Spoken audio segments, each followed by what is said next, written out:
বিশ্বকাপ অভিযান শুরুর আগেই জোড়া ধাক্কা খেয়েছে মরক্কো। ইনজুরির কারণে এরই মধ্যে বিশ্বকাপ দলে দুটি পরিবর্তন করেছে মরক্কো।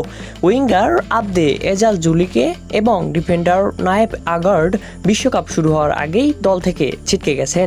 রিয়াল বেটিসের ফরোয়ার্ড এজাল জুলি গত সপ্তাহে নরওয়ের বিরুদ্ধে প্রীতি ম্যাচে হাঁটুর ইনজুরিতে পড়েন। ফিফার আপডেট তালিকা অনুযায়ী তার পরিবর্তে মরক্কোর দলে ডাক পেয়েছেন অ্যাঙ্গাসের আমিনে সাবাই।